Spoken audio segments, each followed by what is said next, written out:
খাদ্যসাথী প্রকল্প বা বলতে পারো ফুড ডিপার্টমেন্ট, এই ফুড ডিপার্টমেন্টে যে একটি নোটিশ জারি করা হয়েছে একটি ডিস্ট্রিক্ট থেকে, এমন অনেক ডিস্ট্রিক্টে জারি করা হয়েছে। অবশ্যই তোমাদের ডিস্ট্রিক্ট একটু সার্চ করে দেখে নেবে।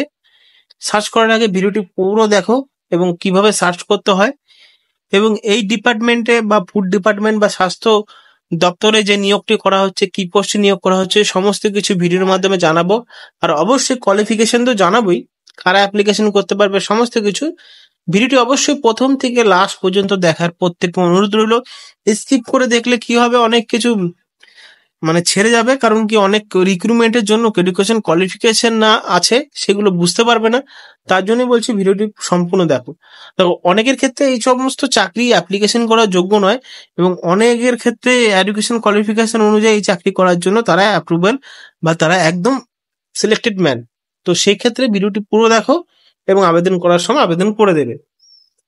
30 তারিখে প্রকাশিত হয়েছে নোটিশটি, এবং 16 তারিখে বলা হচ্ছে যে, যদি আমরা এখানে দেখি অ্যাপ্লিকেশন ক্লোজ ডেট 16 তারিখে। এখানে আরো কিছু বলা হয়েছে যে অনলাইনে আবেদন প্রক্রিয়াটি শেষ করতে পারবে, ডিপার্টমেন্টের পোর্টাল রয়েছে, যেটা তোমরা সবাই জানো যে ফুড ডিপার্টমেন্টের একটি ওয়েবসাইট থাকে, সেটা হলো https://food.wb.gov.in। এই ওয়েবসাইট থেকে ডাইরেক্টলি গিয়ে অনলাইনে ডিপার্টমেন্ট পোর্টাল থেকে আবেদন করতে পারবেন। একটু পোস্ট গুলো নিয়ে আলোচনা করি। এখানে বলা হচ্ছে invite for engagement IT personal, এবং এই IT personal the following project based post in food and supplies department under the project end-to-end IT solution for management of service in Department of Food and Supplies Phase 2 on purely temporary and contractual basic। ঠিক আছে, post কিন্তু permanent নয়, কিন্তু temporary এবং contractual basic, পরবর্তী সময় হয়তো permanent করে দিতে পারে। এই পোস্টের জন্য ফেজ 2 হিসাবে নিয়োগ করবে, ফেজ 2 বলা হচ্ছে। প্রথম যে পজিশন বলতে পারো, কারণ এগুলো ভ্যাকেন্সি বলা উচিত না, পজিশন বলতে পারো, কারণ হাই প্রোফাইল পজিশন রয়েছে, হাই প্রোফাইল চাকরি। প্রজেক্ট ম্যানেজার, এখানে তাদের ওনাদের অ্যাপ্লিকেশন করার জন্য বলা হচ্ছে contractual through the details project report end-to-end solution for management of service and food supply department phase 2। qualification first class BE বা বলতে পারো বিটেক বা এমএসসি আইটি বা কম্পিউটার সায়েন্সে করতে হবে, ফার্স্ট ক্লাস এমসিএ এর সাথে। 1,50,000 টাকা প্রতি মাসে বেতন। Experience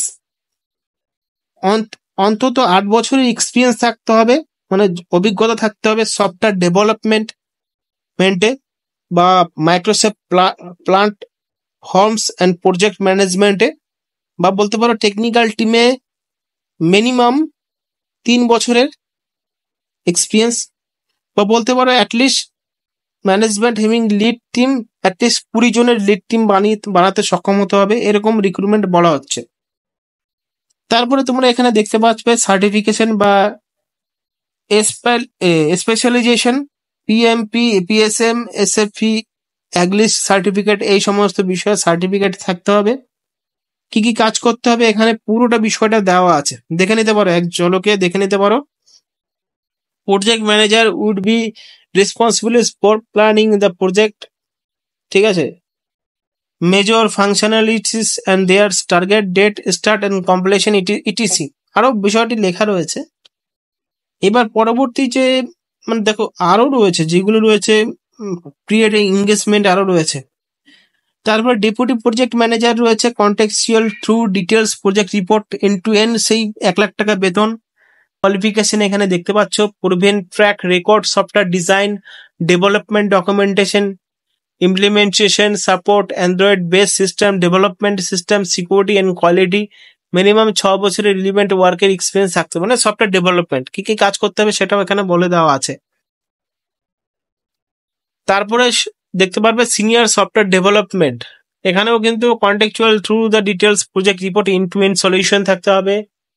first class B Tech MSc IT computer science নিয়ে ফার্স্ট ক্লাস এমসিএ করতে হবে, 75,000 টাকা বেতন দেওয়া হবে। কি কি কাজ করতে হবে এখানে সাধারণ উদ্দেশ্য ভাবে লেখা রয়েছে, দেখতে পাচ্ছেন এখানে। আরো যে পোস্ট গুলো রয়েছে এখানে কিন্তু অনেকগুলো পোস্ট রয়েছে, এখানে সফটওয়্যার ডেভেলপমেন্ট রয়েছে, তারপরে এখানে যদি যাও নিচে ডেটাবেস অ্যাডমিনিস্ট্রেটর, এখানে 75,000 টাকা দিতে হবে, মানে দেবে বেতন।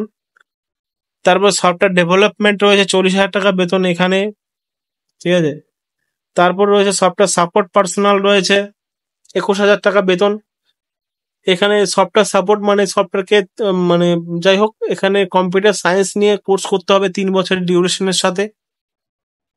ডেটা এন্ট্রি অপারেটর, যেটা তোমরা সবাই আবেদন করতে পারবে, কোনো সমস্যা হবে না, কারণ এখানে কন্টেকচুয়াল প্রজেক্ট রিপোর্ট হিসাবে এটা সব থেকে বড় বিষয়টা হলো, আমি অনেক সময় অনেক বড় বড় রিক্রুটমেন্টের জন্য মানে পোস্ট বের হয়, সেগুলোর জন্য শুধুমাত্র যারা জ্ঞানী গুণী ব্যক্তি রয়েছেন, তারা মানে বেশি একটা কোয়ালিফিকেশনের উন্নত রয়েছেন, তারা এই পোস্টগুলোর জন্য আবেদন করতে পারবেন। কিন্তু ডেটা এন্ট্রি পোস্টের জন্য অন্তত গ্রাজুয়েশন তো হতে হবে বন্ধুরা। সেখানে সার্টিফিকেট কম্পিউটার অ্যাপ্লিকেশনে থাকতে হবে, 16,000 টাকা বেতন দেওয়া হবে, এই চাকরির জন্য অ্যাপ্লিকেশন করতে পারবে।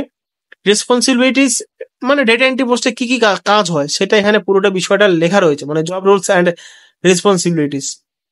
এখানে কিছু নিচে গেলে আপনি দেখতে পারবেন সমস্ত বিষয়, এবং সমস্ত বিষয়ের উপর যে শর্ট লিস্টে নেওয়া হবে সেটা কিন্তু পরীক্ষার মাধ্যমেই নেওয়া হবে। এনে পার্সোনাল ইন্টারভিউ হবে, তারপর নিয়োগ করা হবে, সেমন বিষয় নয়। এখানে পরীক্ষার মাধ্যমেই নেওয়া হবে, যেরকম রেগুলার পরীক্ষা হয় সমস্ত চাকরির ক্ষেত্রে। এক্সামিনেশন প্রসেস দেখতে পারবেন, 90 নম্বরে পরীক্ষা হবে, ইন্টারভিউ হবে 10 নম্বরে, ফাইনাল সিলেকশনে বলা হচ্ছে মানে ইন্টারভিউর সময় ফাইনাল সিলেকশন হবে, তার মাধ্যমে ভিত্তি করে নেওয়া করা হবে। তারপর আর কিছু নেই, সমস্ত যেরকম ছিল, অনলাইনে অ্যাপ্লিকেশন করতে পারবে। অন্তত তোমাদের কিন্তু চাকরি করার ক্ষেত্রে যে বিষয়টা, ডেটা এন্ট্রি পোস্টটা তোমাদের শুধুমাত্র গ্র্যাজুয়েশনে বা কম্পিউটারে 6 মাসের কোর্স করে থাকলে অ্যাপ্লিকেশন করতে পারবে। অন্যথায় যত পোস্ট আছে সমস্ত কিছু senior development, deputy project manager, তারপর সফটওয়্যার ডেভেলপমেন্ট, এই সমস্ত বিষয়, মানে যারা কম্পিউটার নিয়ে ভালো পারদর্শী এবং কম্পিউটার ভালো কাজ করেছেন, সফটওয়্যার ডেভেলপমেন্ট করতে পেরেছেন, অ্যান্ড্রয়েড সফটওয়্যার ডেভেলপমেন্ট করতে পেরেছেন, সেই সমস্ত বিষয়ে কিন্তু একটা নিয়োগ করতে চলেছে। এবং পরবর্তী সময়ে এই রিক্রুটমেন্টটা কন্টেকচুয়াল বলা হয়েছে, কিন্তু যাদের কাজ ভালো লাগবে সরকারের মতে, মানে সরকারের উদ্দেশ্যে, তাদের কিন্তু পার্মানেন্ট পোস্টে নিয়োগ করা হবে। বেতনটা কিন্তু 1.5 লাখ থেকে শুরু করে 16,000 টাকায় নেমেছে, মানে সব থেকে লোয়েস্ট পোস্টে। অবশ্যই যদি কোয়ালিফিকেশন থাকে আবেদন করে দেবেন, কারণ এই যে নিয়োগটি করা হচ্ছে সেটা হলো খাদ্যশ্রী ভবন থেকে 11A মির্জা গালিব স্ট্রিট, কলকাতা। এখানে তার পিনকোড দেওয়া আছে এবং তাদের অফিসিয়াল ওয়েবসাইট। এবার যদি তোমাদের অসুবিধা হয় নোটিশটা ডাউনলোড করার জন্য, এখানে তারা দেখে নিতে পারো। এই মানে এটাকে তোমরা কপি করে পেস্ট করতে পারো, কোনো সমস্যা নেই। অ্যাপ্লিকেশনটা ডাউনলোড করতে পারবে, এবং এই যে দেখতে পাচ্ছ খাদ্য সাথী নোটিশটা, এটাও ডাউনলোড করতে পারবে। আরো যদি বিষয় জানার ইচ্ছা থাকে অন্তত আমাদের কমেন্ট বক্সে জানাও, আমি তার উত্তর দেওয়ার চেষ্টা করবো। ধন্যবাদ।